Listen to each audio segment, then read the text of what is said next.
Bienvenida, bienvenido a esta inmersión profunda en un texto fundamental. Una investigación sobre la naturaleza y las causas de la riqueza de las naciones. Publicada allá por 1776, esta obra de Adam Smith es, sin lugar a dudas, la piedra angular de la economía moderna. Hoy vamos a explorar sus ideas clave, sobre todo aquellas que resuenan con más fuerza, yo creo, en un curso actual de microeconomía. Efectivamente.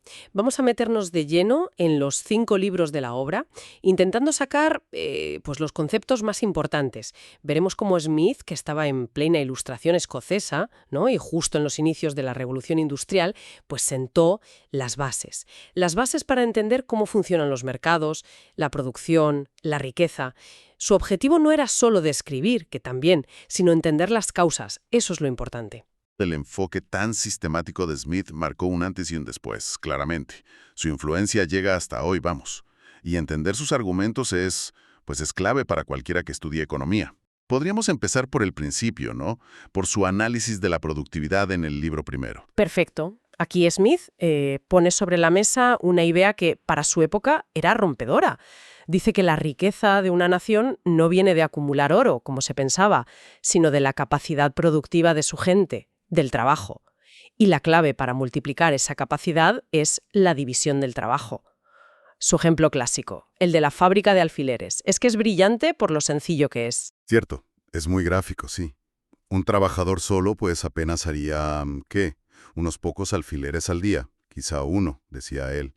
Pero dividiendo el proceso en tareas muy específicas, uno estira el alambre, otro lo corta, otro le saca punta, otro le pone la cabeza. Pues un grupo pequeño podía fabricar miles.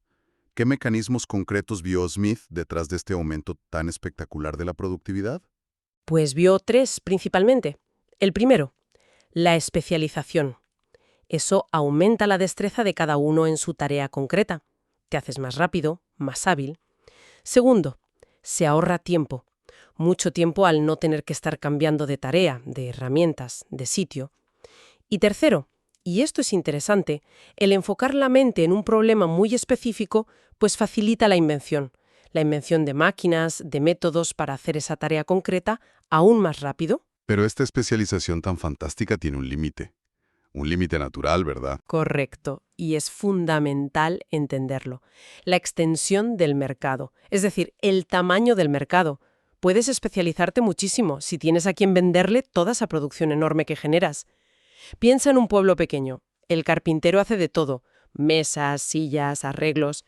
En una gran ciudad, en cambio, hay ebanistas, carpinteros de obra, fabricantes solo de sillas. Y claro, esta necesidad de intercambiar los excedentes de la especialización, pues nos lleva directamente a la necesidad del dinero. Es que el trueque es demasiado ineficiente. Claro. Intentar cambiar, no sé, alfileres por pan directamente sería, una locura logística. El dinero, que al principio eran metales preciosos y luego ya monedas acuñadas para garantizar peso y pureza, simplifica muchísimo el intercambio y permite que la especialización florezca. Y esto nos lleva entonces a cómo se determinan los precios en este mercado que va surgiendo. Smith distingue entre precio natural y precio de mercado. ¿Podrías explicarlo un poco? Exacto. El precio natural es, como el coste de producción a largo plazo. Es lo que cuesta realmente producir algo.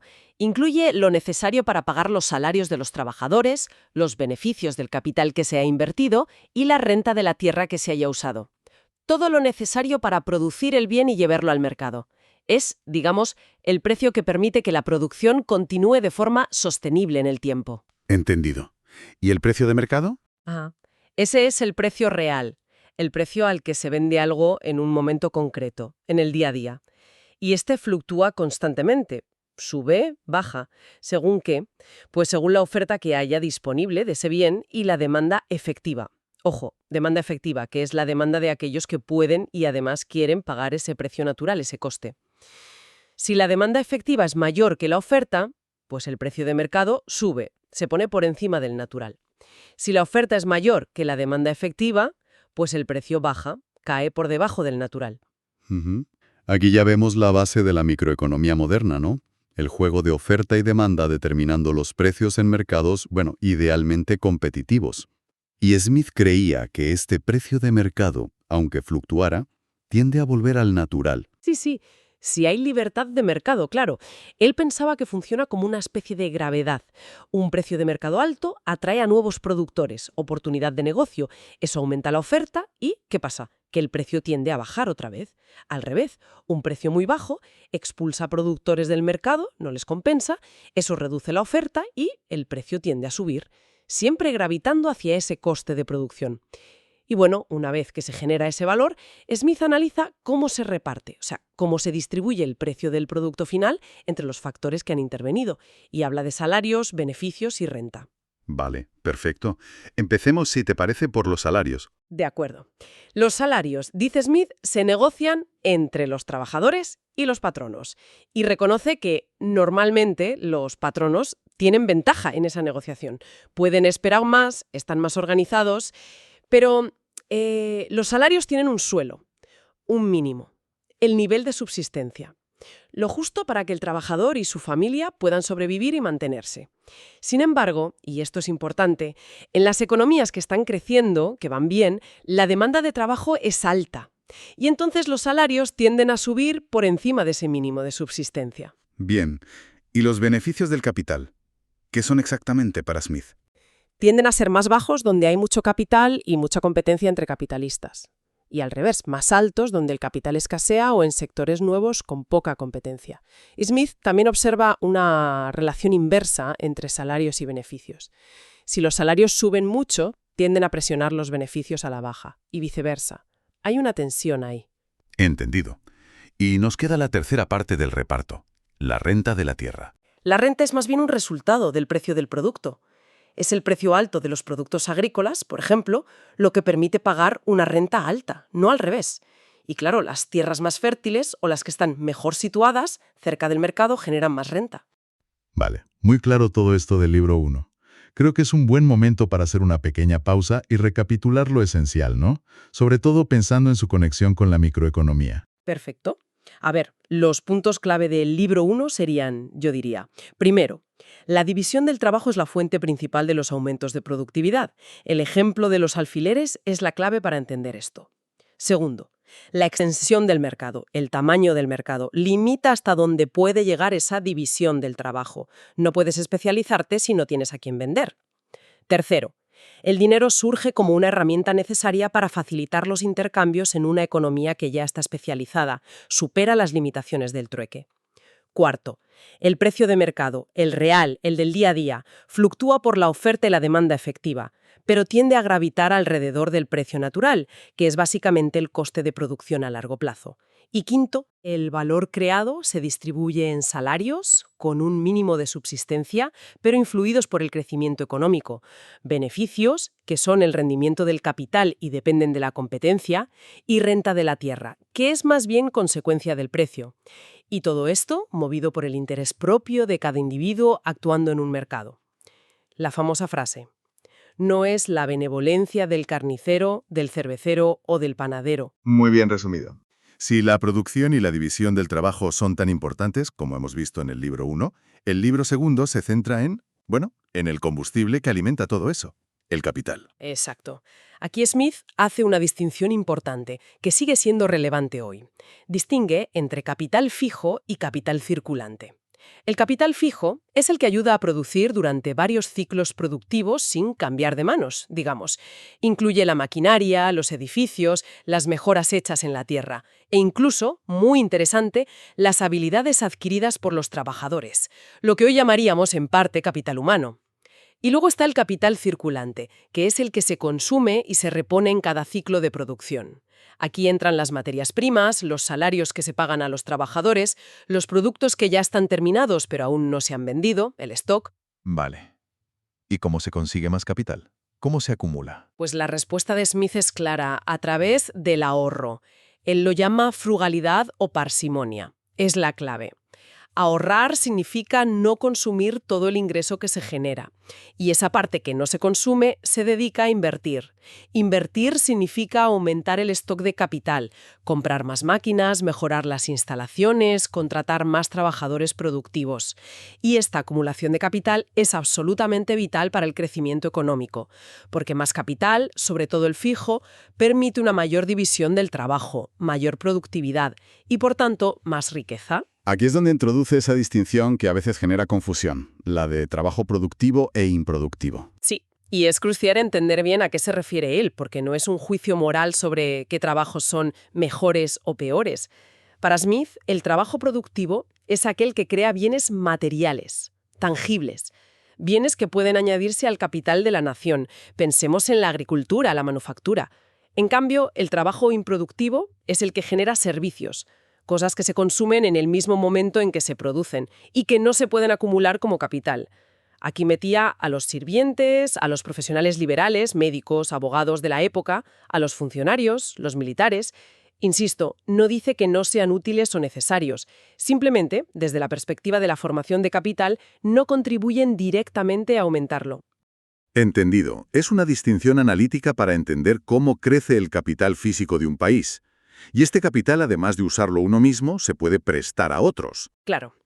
Y a cambio de ese préstamo se cobra un interés. El interés es el precio del dinero prestado, por así decirlo. Smith creía que el tipo de interés debía ser razonable. Y curiosamente, era partidario de que hubiera un tipo máximo fijado por ley, o sea, regulaba la usura. ¿Por qué? Pues para evitar que el crédito se fuera todo a los proyectos más arriesgados, a los especuladores, que estarían dispuestos a pagar tipos muy altos, en lugar de ir a parar a inversiones más prudentes y productivas, que son las que realmente hacen crecer la economía a largo plazo. Interesante esa defensa de cierta regulación. Bueno, pues recapitulemos también lo más importante de este libro 2 sobre el capital. Vale. Los puntos clave del libro 2 serían: 1. La distinción entre capital fijo, el duradero, que mejora la capacidad productiva, máquinas, edificios, habilidades, y capital circulante, el que se consume y repone en cada ciclo, materias primas, salarios, stock. 2. La acumulación de capital viene del ahorro o frugalidad, como él la llama, y es absolutamente esencial para el crecimiento económico. Sin ahorro no hay inversión y sin inversión no hay crecimiento. 3. La distinción entre trabajo productivo e improductivo no es un juicio de valor, sino que se refiere a si la actividad genera o no bienes que se puedan acumular y añadir al capital nacional. 4. El capital se puede prestar a interés, lo que facilita que el ahorro de unos financie la inversión de otros. Smith incluso veía bien regular un tipo máximo. Y 5. En resumen, más capital acumulado significa más productividad, más empleo productivo y, al final, más riqueza para la nación. Perfecto. Dejamos el capital y pasamos al libro 3. Aquí Smith cambia un poco el enfoque, ¿no? Adopta una perspectiva más histórica para explicar por qué unas naciones prosperan más que otras. Sí, es un cambio de ritmo interesante. Aquí describe lo que él considera el progreso natural de la riqueza en una sociedad. Según él, lo lógico, lo natural, sería que primero se desarrollara la agricultura. La agricultura genera alimentos y materias primas, y un excedente. Ese excedente permite luego el desarrollo de las manufacturas y el comercio en las ciudades. Y a su vez, las ciudades crean mercados para los productos del campo y le proporcionan bienes manufacturados, herramientas, etc., lo que estimula mejoras en la propia agricultura. Es una relación de beneficio mutuo, una simbiosis campo-ciudad. Pero él mismo argumenta que en Europa, sobre todo después de la caída del Imperio Romano, este orden natural se invirtió o se distorsionó mucho. Exacto. Dice que el feudalismo, que surgió después, con sus instituciones particulares, frenó mucho el desarrollo agrícola. Menciona cosas como la primogenitura, que el hijo mayor heredara toda la tierra, impidiendo dividirla y venderla fácilmente, las vinculaciones que también ataban la tierra a ciertas familias o títulos, los arrendamientos muy cortos e inseguros para los campesinos, o los impuestos que caían muy fuertes sobre la agricultura. Todo eso desincentivaba la inversión y la mejora en el campo. Así que, paradójicamente, el impulso para el progreso vino de las ciudades. ¿Y cómo ayudaron las ciudades al campo? Si el campo estaba tan, atascado por esas instituciones? Pues fue de forma indirecta, pero muy potente a largo plazo. Las ciudades consiguieron antes sus propias libertades, sus fueros, su autogobierno.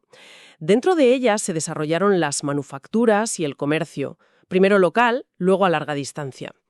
Este comercio exterior trajo a Europa bienes de lujo, manufacturas refinadas de otros lugares. Y esto tentó a los señores feudales. Empezaron a gastar sus rentas, que antes usaban para mantener ejércitos privados, séquitos de gente dependiente, en comprar esos lujos: sedas, especias, muebles. Para conseguir más dinero para gastar, tuvieron que empezar a ofrecer mejores condiciones a sus arrendatarios o a vender tierras. Poco a poco, esto fue debilitando el poder militar y social de la nobleza feudal. Y además, el crecimiento del comercio exigía un gobierno más ordenado, más seguridad en los caminos, tribunales más fiables. Es decir, fomentó el desarrollo de un Estado de Derecho. Y todo esto, menos poder feudal, más seguridad jurídica, más mercado, acabó beneficiando también, aunque fuera más tarde, a la propia agricultura. Entendido.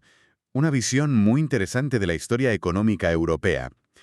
Hagamos un resumen rápido del libro 3. Venga, lo esencial del libro 3 es: primero, el progreso económico natural, según Smith, iría de la agricultura a la industria y el comercio, del campo a la ciudad. Segundo, sin embargo, en la Europa postromana, ciertas instituciones feudales, como la primogenitura, las vinculaciones, los arrendamientos precarios, los impuestos agrarios, obstaculizaron gravemente el desarrollo de la agricultura. Tercero, fueron las ciudades, gracias a las libertades que conquistaron, las que impulsaron las manufacturas y el comercio. Y cuarto, este comercio urbano, al fomentar el gasto en lujo de los señores y la necesidad de orden, acabó por erosionar el sistema feudal y crear indirectamente las condiciones para que la agricultura pudiera mejorar más adelante. Nos enseña, en definitiva, cómo las instituciones y la historia concreta de cada lugar moldean de forma decisiva el desarrollo económico. Muy bien. Llegamos al libro 4, que es quizá el más famoso, el más citado hoy en día, sobre todo por su crítica demoledora a la doctrina económica dominante en su época, el mercantilismo. Sin duda alguna, aquí Smith ataca directamente la idea central del mercantilismo, esa idea de que la riqueza de una nación consiste en la cantidad de oro y plata que consiga acumular en sus arcas, y que, por tanto, el objetivo principal de la política económica debía ser conseguir una balanza comercial favorable, o sea, exportar mucho más de lo que se importa, para que entre oro y plata del exterior. ¿Y cuál es el argumento de Smith contra esta visión? ¿Por qué dice que está equivocada? Pues porque dice que es una confusión fundamental, una confusión entre el dinero, el oro y la plata, y la riqueza real. La riqueza de verdad, insiste Smith, no es el montón de metal precioso que tenga el rey o el Estado. Es el flujo anual de bienes y servicios que una nación produce y que su población puede consumir. Lo que hoy llamaríamos el producto anual, el PNB o el PIB, en cierto modo. El oro y la plata solo son un medio de cambio, una herramienta útil, pero no son la riqueza en sí misma. Y si partes de esa premisa errónea, riqueza igual a oro, pues todas las políticas que se derivan de ella, restringir las importaciones con aranceles altísimos o prohibiciones y fomentar artificialmente las exportaciones con subsidios o primas, son en realidad perjudiciales para la riqueza real. ¿Por qué perjudiciales? Si se supone que buscan el bien de la nación. Son perjudiciales porque desvían el capital y el trabajo de los usos donde serían naturalmente más productivos.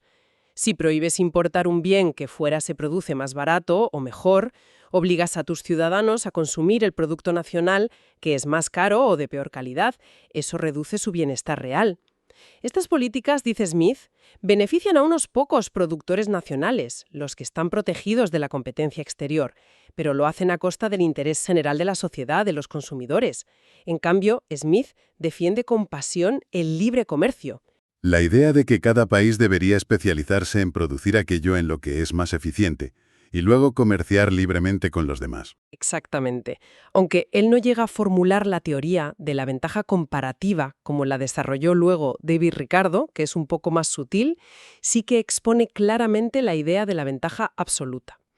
Si un país extranjero nos puede suministrar un bien más barato de lo que nos cuesta producirlo a nosotros, pues comprémoselo. Y dediquemos nuestro propio capital y trabajo a producir aquellas otras cosas en las que nosotros somos más eficientes que ellos. El libre comercio permite a cada país centrarse en lo que hace mejor. Esto amplía el mercado para todos, profundiza la división internacional del trabajo, la misma idea del libro 1 pero a escala mundial, y al final maximiza la producción y el bienestar globales. Esta es la base, como bien dices, de toda la teoría moderna del comercio internacional que se estudia en microeconomía. Entiendo. También en este libro critica a los fisiócratas franceses, ¿no? Aunque parece que con algo más de respeto que a los mercantilistas. Sí, exacto. A los fisiócratas, como Quesnay, con quien se reunió en Francia, los respetaba más, admiraba a su intento de analizar la economía como un sistema interconectado, su idea del producto neto, pero no compartía su idea central, que solo la agricultura era capaz de generar un excedente real, una riqueza neta, que la industria y el comercio simplemente transformaban o transportaban valor, pero no lo creaban. Smith, en cambio, valora también la industria y el comercio como fuentes de riqueza y de valor añadido. Reconoce la importancia fundamental de la agricultura, por supuesto, pero ve que los otros sectores también son productivos. Su ideal, el sistema que él defiende, es lo que llama el sistema de la libertad natural. Es decir, dejar que cada individuo persiga su propio interés económico en un mercado libre, sin las distorsiones y las regulaciones artificiales del mercantilismo, confiando en que esa búsqueda individual, guiada por la mano invisible, llevará al mejor resultado colectivo posible. Vamos los puntos clave. De acuerdo. Yo destacaría, primero, una crítica frontal al mercantilismo. La riqueza no es el oro y la plata acumulados, sino la producción anual de bienes y servicios. Segundo, un rechazo total a las políticas proteccionistas, aranceles, prohibiciones de importar, y a los subsidios artificiales a la exportación. Argumenta que son perjudiciales. Tercero, una defensa encendida del libre comercio internacional, basado en la especialización según la ventaja absoluta. El libre comercio amplía el mercado, fomenta la eficiencia y aumenta la riqueza global. Cuarto, la idea de que el sistema de libertad natural, o sea, el libre mercado, con mínima intervención, es el que maximiza la riqueza de la nación. Y quinto, una crítica, aunque más matizada, al sistema fisiocrático por considerar solo a la agricultura como productiva. Perfecto. Y con esto llegamos al último libro, el quinto. Si el ideal es el sistema de libertad natural, ¿qué papel le queda entonces al Estado? Ninguno. No, en absoluto. Smith no es un anarquista. Defiende un Estado con un papel limitado, sí, pero absolutamente fundamental. Le asigna 3 deberes esenciales al soberano o al Estado. El primero, la defensa. Proteger a la sociedad de la violencia o invasión de otras naciones independientes. Reconoce que la defensa es más importante incluso que la opulencia y justifica el gasto militar. De hecho, prefería un ejército permanente profesional a las antiguas milicias. El segundo, la justicia. Proteger a cada miembro de la sociedad de la injusticia o la opresión por parte de cualquier otro miembro. Esto requiere establecer una administración de justicia eficaz, independiente e imparcial. Garantizar los derechos de propiedad y el cumplimiento de los contratos es básico para que el mercado funcione. Y el tercero, que es muy interesante, las obras e instituciones públicas. Se refiere a la tarea de construir y mantener ciertas infraestructuras, como caminos, puentes, canales, puertos, y también ciertas instituciones, menciona explícitamente la educación básica, que son muy beneficiosas para toda la sociedad, pero que por su naturaleza no serían rentables para que las emprendiera un individuo o un pequeño grupo de individuos. Es interesante que incluya específicamente la educación básica aquí. ¿Por qué le daba tanta importancia? Pues porque era muy consciente de los posibles efectos negativos de la división del trabajo tan extrema que él mismo defendía. Veía que realizar tareas muy simples y repetitivas todo el día podía llegar a embrutecer al trabajador, a limitar su capacidad intelectual y moral.